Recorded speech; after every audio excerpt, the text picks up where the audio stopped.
Paano ba ayusin ng isang electric kettle na ganito na umusok at naputol yung plug, wire ng plug? Kasi sabi ng may-ari, umusok daw ito bigla. Yung pala, nasunog na daw yung saksakan niya, yung wire ng saksakan niya. Kaya dinala sa akin para kung pwede pa maayos. So ayusin natin, pero kung hindi na, bibili na lang daw siya ng bago. So guys, ayusin na natin ito. So meron pala ako dito tester, so kailangan natin i-test kung gumagana pa yung ito sa ilalim. Kung hindi na, tatanggalin na lang natin yung mga wire na galing dito sa switch. Kumbaga ibabypass na lang natin. Kung gumana di okay na, pero kung hindi tapon na natin to. So ayan guys, simulan na natin.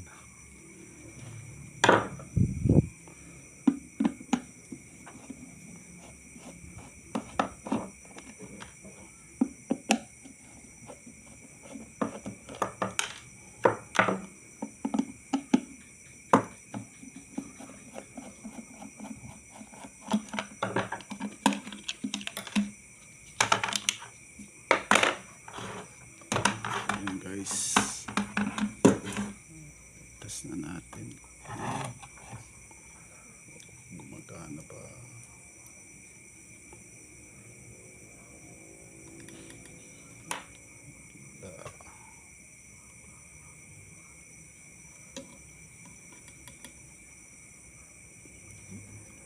Itong heatsink niya,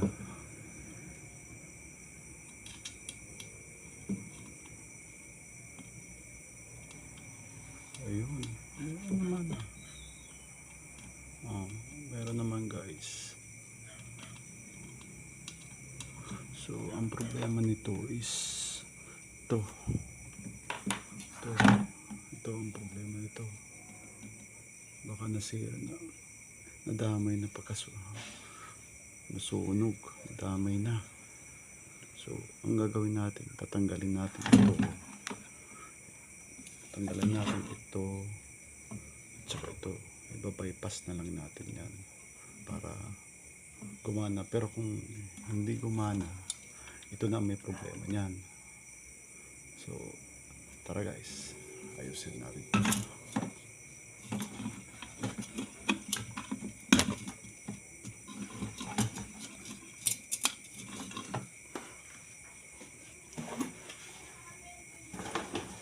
Wala pala akong plies.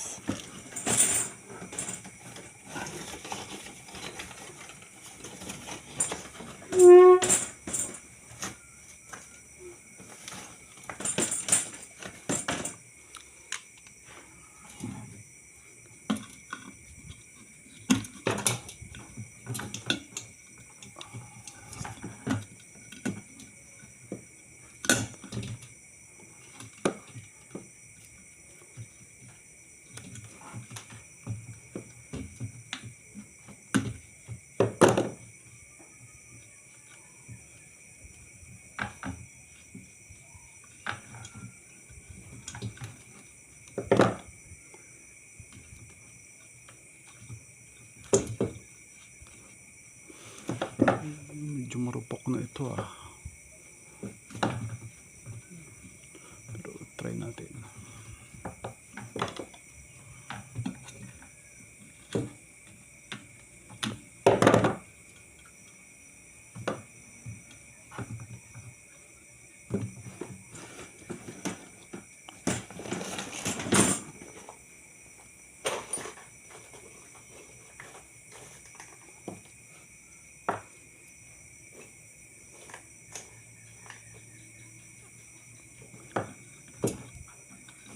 So yung isa ito,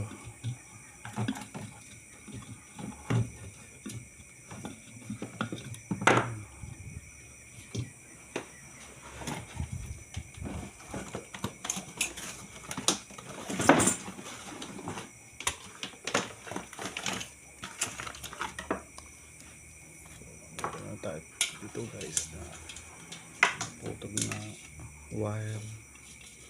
So ito na lang ikakabit natin dito. Yan, bubutasin na lang natin dito para may ano tayo paglalagyan ng wire dito sa dito, sa dito, sa dito.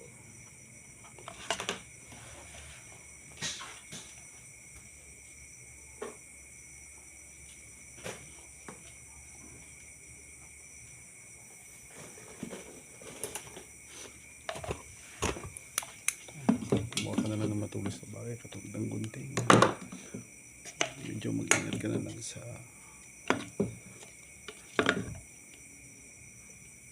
baka masugatan ka.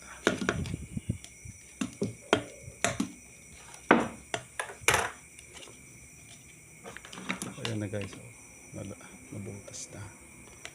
So kaya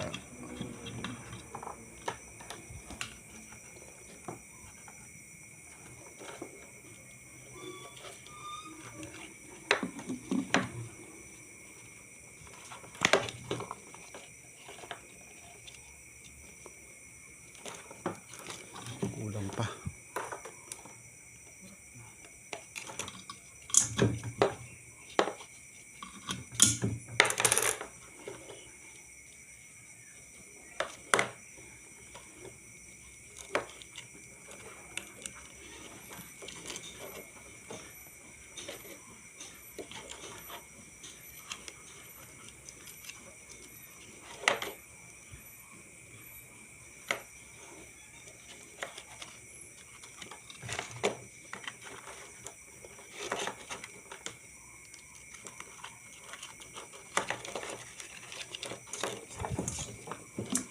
Ito guys, sasamahin natin to kung okay ba to.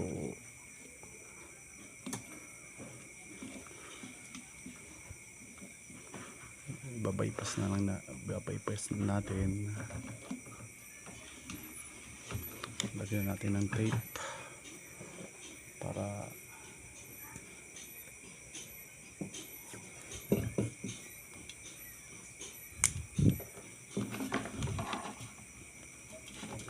pasensya na kayo guys ha. Hindi pa ako sanay na nagbo-voice over ng vlog na to kasi baguhan pa lang ako na mag ng video. So, pasensya na kayo guys kung mahina pa ako voice over.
Ayan na guys, natagtong na natin to.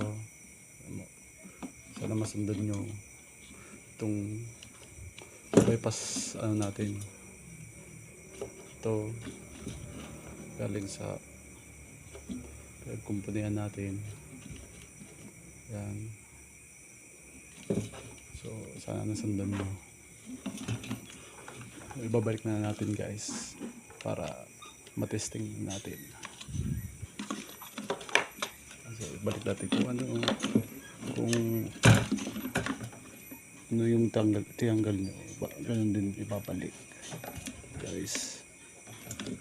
So ganyan din.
Ito na guys, naayos na natin.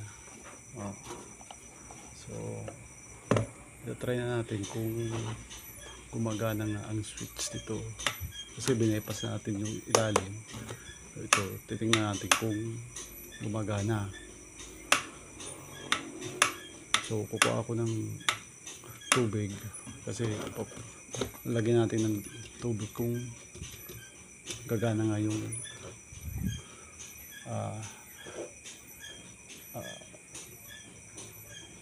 kung gagana yung automatic switch ito.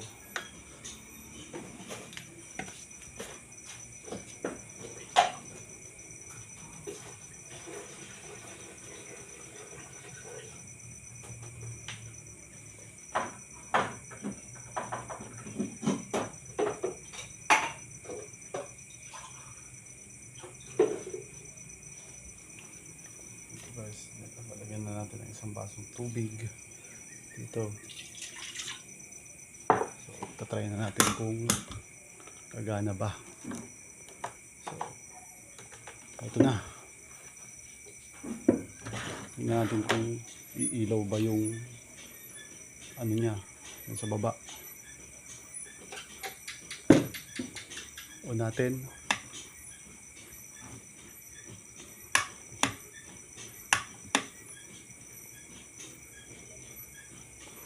Wala. Ayun. May init na siya.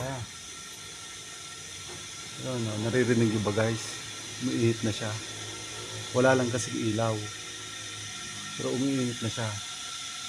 Pero titingnan natin kung mag-automatic siya.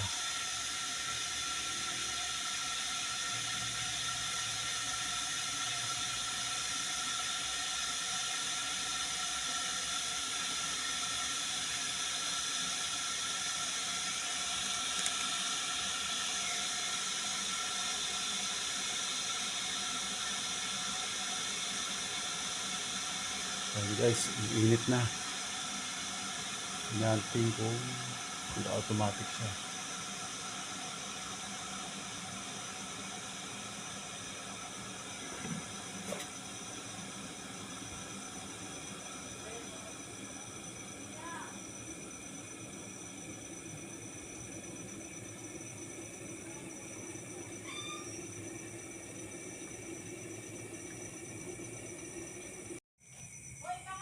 Ayan guys, mainit na siya, gumana siya.